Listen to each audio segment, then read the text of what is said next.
नित्या की बात सुनकर रोहित हैरान हो गया और उसकी तरफ बहुत गौर से देखते हुए उसने पूछा, ये क्या कह रही हो तुम नित्या? भला मेरा क्या रिश्ता हो सकता है इस गांव और उस मंडोलिका से?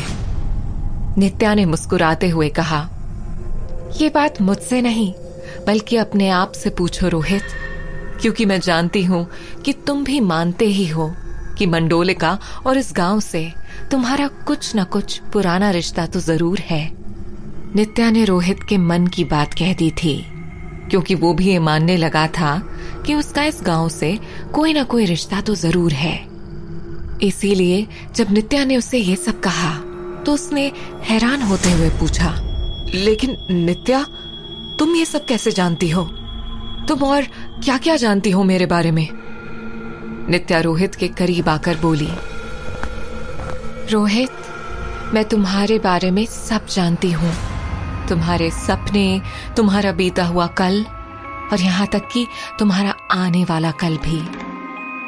रोहित को कुछ समझ नहीं आ रहा था कि आखिर ये नित्या उसके बारे में इतना सब कैसे जानती है। रोहित के मन में नित्या को लेकर भी बहुत से सवाल थे। उसने आगे पूछा, मुझे ये तो बताओ कि आखिर इन सपनों से मेरा रिश्ता क्या है और क्या रिश्ता है मेरा उस मंडोलिका से और इस गांव से, जबकि मैं तो यहां पहली बार आया हूं। नित्या ने कहा, रोहित, मैं तुम्हें सब बता दूंगी, लेकिन अभी नहीं। मैं तुम्हें आज रात नदी के किनारे मिलूंगी, जहां पहले भी हम मिल चुके हैं। वहां तुम ठीक रात के 8 बजे आ जाना, तब मैं तुम्हें सब बता दूंगी। रोहित ने हाँ में सर हिला दिया। अभी रोहित इतना ही कह पाया था कि तभी नित्या ने उसे इशारा करते हुए कहा, वो देखो, उधर से गांव के लोग आ रहे हैं, मैं चलती हूँ। रोहित ने दूसरी तरफ देखा तो वहां से सच में कुछ गांव के लोग आ रहे थे। रोहित ने उन्हें देखकर जैसे ही दोबारा नित्या की तरफ देखा तो नित्या फिर से गायब हो चुकी थी। लेकिन इस बार रोहित को उसका गायब होना अजीब नहीं लगा। इससे पहले कि वो लोग उसके करीब आ पाते, वो भी वहां से निकल गया। कुछ ही देर में वो उसी जगह पहुंच गया जिस जगह मंदिर की खुदाई का काम चल रहा था। वहां पर सचिन के साथ पहले से और भी लोग मौजूद थे। रोहित और सचिन दोनों एक दूसरे से बातें कर रहे थे कि तभी सचिन की नजर दूर से आती हुई मिताली पर चली गई, जिसके साथ कुछ और भी लड़कियां थीं। सचिन ने रोहित को इशारा करते हुए कहा, यार, वो देख मिताली, लेकिन वो यहाँ क्या कर रही है? रोहित ने मिताली का नाम सुनते ही उसकी तरफ देखा और हैरान होते हुए कहा, हाँ यार, ये मिताली यहाँ क्या कर रही है? रुक, पूछकर देखता हूँ। रोहित और सचिन मिताली के पास गए और मिताली ने जैसे ही उन दोनों को देखा, वो जानबूझकर अपनी सहेलियों के साथ दूसरी तरफ मुड़कर इस तरह खड़ी हो गई जैसे उसने उन दोनों को देखा ही ना हो। रोहित भी समझ गया कि मिताली उसे जानबूझकर इग्नोर कर रही है, लेकिन फिर भी वो दोनों मिताली के पास गए और रोहित ने उसे आवाज देते हुए कहा, अरे मिताली, तुम यहाँ कैसे? मिताली, जो बात नहीं करना चाहती थी, उसने बेमन से रोहित के सवाल का जवाब दिया, क्यों, मैं यहाँ नहीं आ सकती क्या? अब मुझे अपने ही गांव में तुमसे पूछकर घूमना पड़ेगा क्या? रोहित को जरा भी उम्मीद नहीं थी कि मिताली सभी के सामने उसे ऐसे जवाब देगी, लेकिन फिर भी उसने खुद को नॉर्मल करते हुए कहा, अरे मैं तो यूं ही पूछ रहा था, क्योंकि यहाँ पर मुझे नहीं लगता कि तुम बिना किसी वजह से आओगी। मिताली अभी भी अकड़कर इधर उधर देख रही थी और उसने अकड़ते हुए ही रोहित से कहा, हाँ, मैं यहाँ अपने कॉलेज की तरफ से आई हूँ और अपने प्रोफेसर की मदद कर रही हूँ, क्योंकि मैं हिस्ट्री स्टूडेंट हूँ। और हाँ, मेरे प्रोफेसर यहाँ काम करते हैं, तो वो मुझे अपने साथ लेकर आए हैं, हमें समझाने के लिए और अपनी हेल्प के लिए।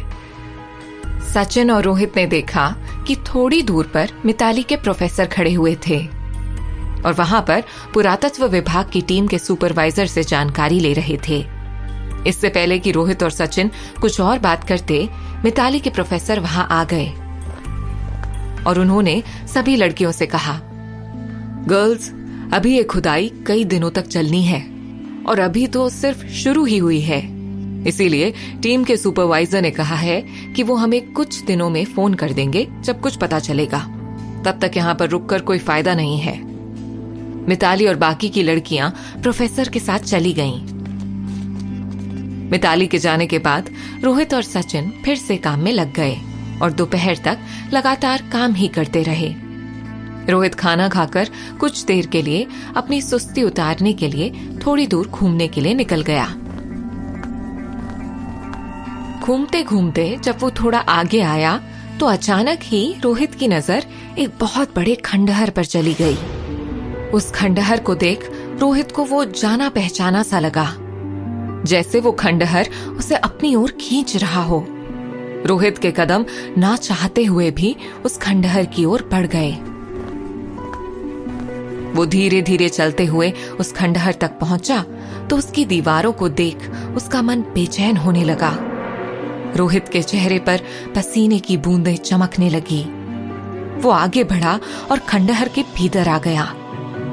रोहित ने जैसे ही उस खंडहर में कदम रखा तो टूटी फूटी दीवारें और गिरे हुए दरवाजे को देख उसे ऐसा प्रतीत हुआ जैसे उन्हें वो पहले भी कहीं देख चुका है।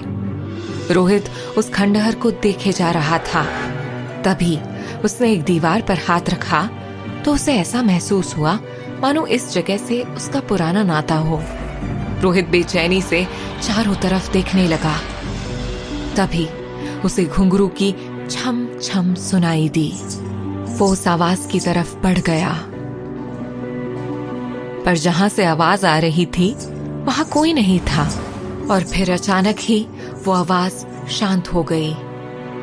वो उस खंडहर के हर एक कोने को बहुत ध्यान से देखने लगा और आगे बढ़ा जा रहा था। कभी उसे घुंघरुओं की छम छम सुनाई देती तो कभी कुछ लड़कियों के हंसने की आवाजें और कभी जाम से जाम टकराने की आवाजें, पर वहां कोई नहीं था। सिर्फ वो आवाजें थीं जो रोहित के कानों से बार बार टकराकर शांत हो जाती। तभी उसके कानों में तबले और हारमोनियम बजने के साथ साथ एक लड़की के गीत की आवाज गूंजने लगी।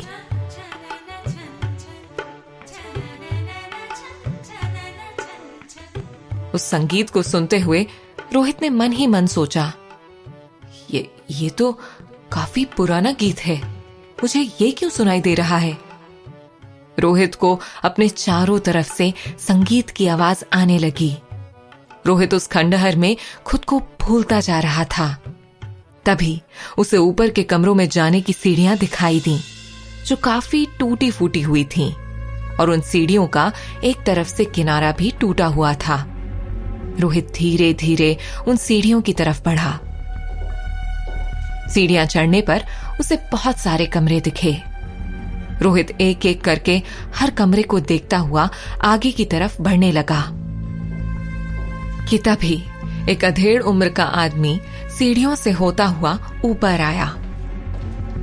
और इससे पहले कि उस आदमी की नजर रोहित पर जाती, रोहित ने खुद को एक दरवाजे के पीछे छुपा लिया।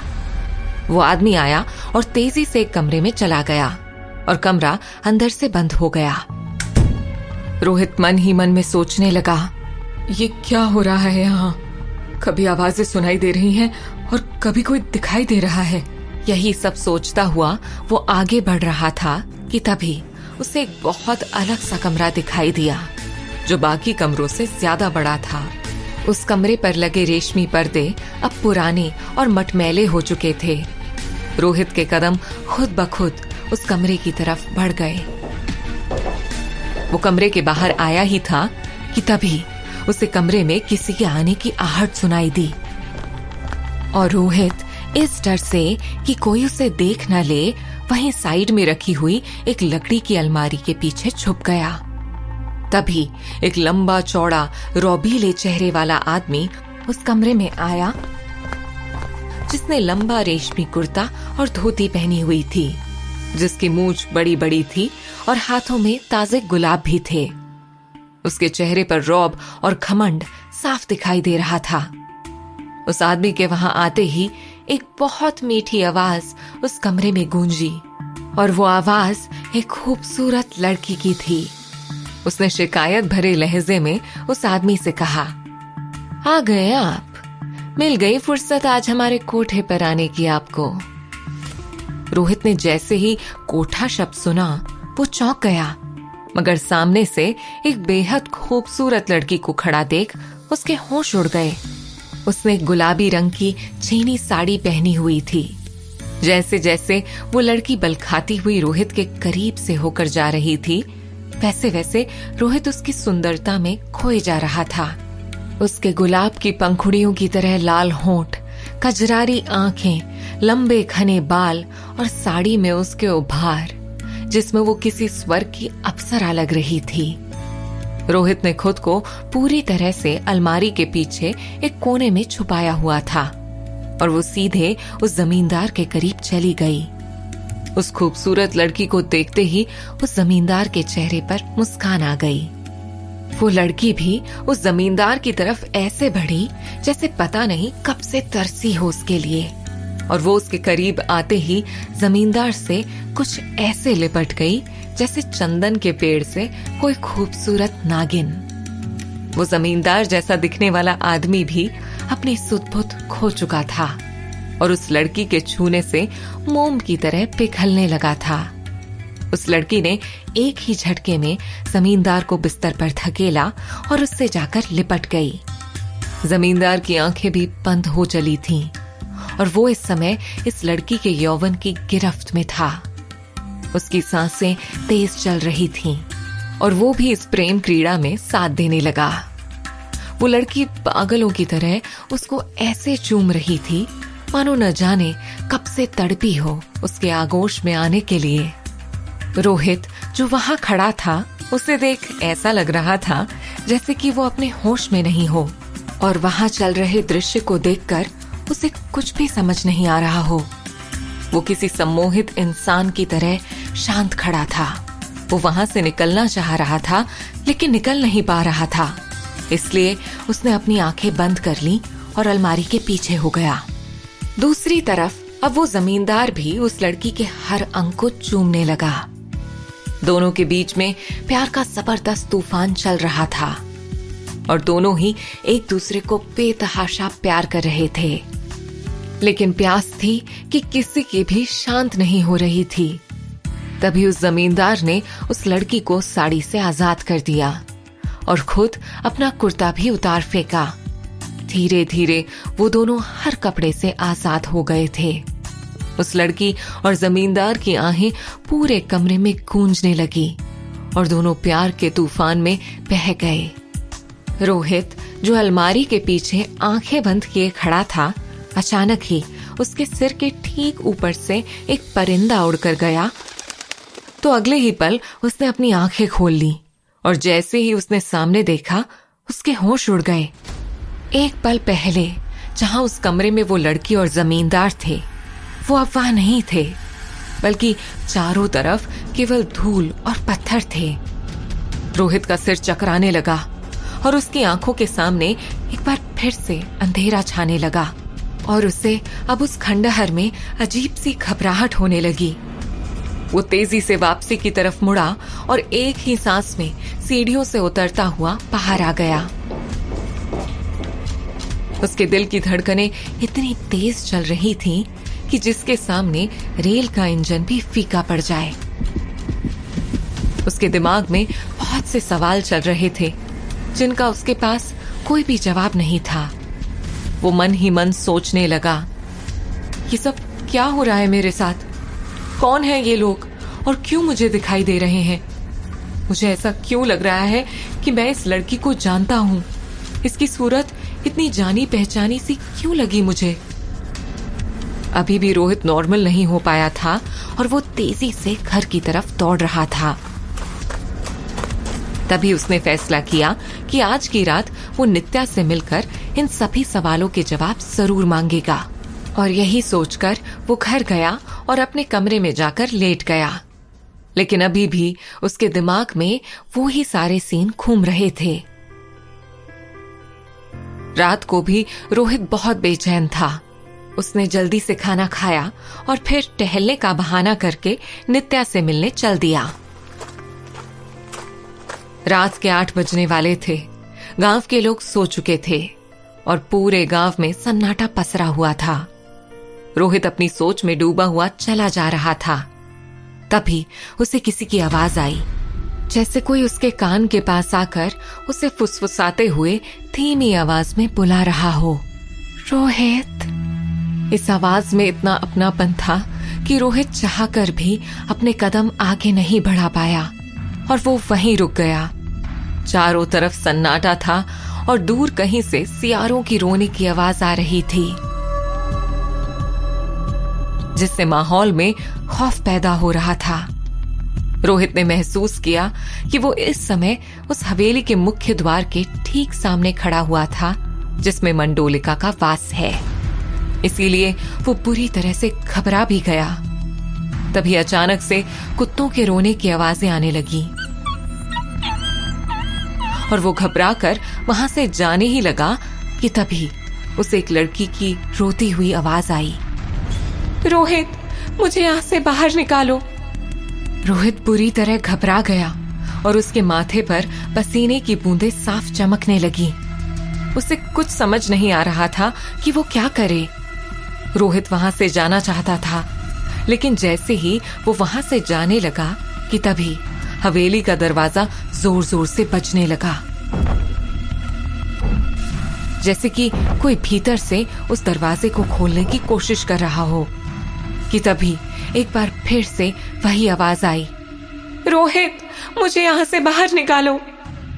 रोहित उस दरवाजे की तरफ धीरे धीरे बढ़ने लगा,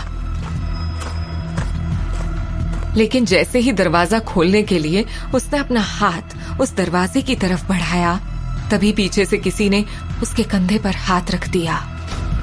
आखिर रोहित कहां पहुंच गया था और कौन थे वो लोग जो उसे दिखाई दे रहे थे, और कौन पुकार रहा है हवेली से रोहित को अपनी मदद के लिए? जानने के लिए सुनते रहिए मंडोलिका।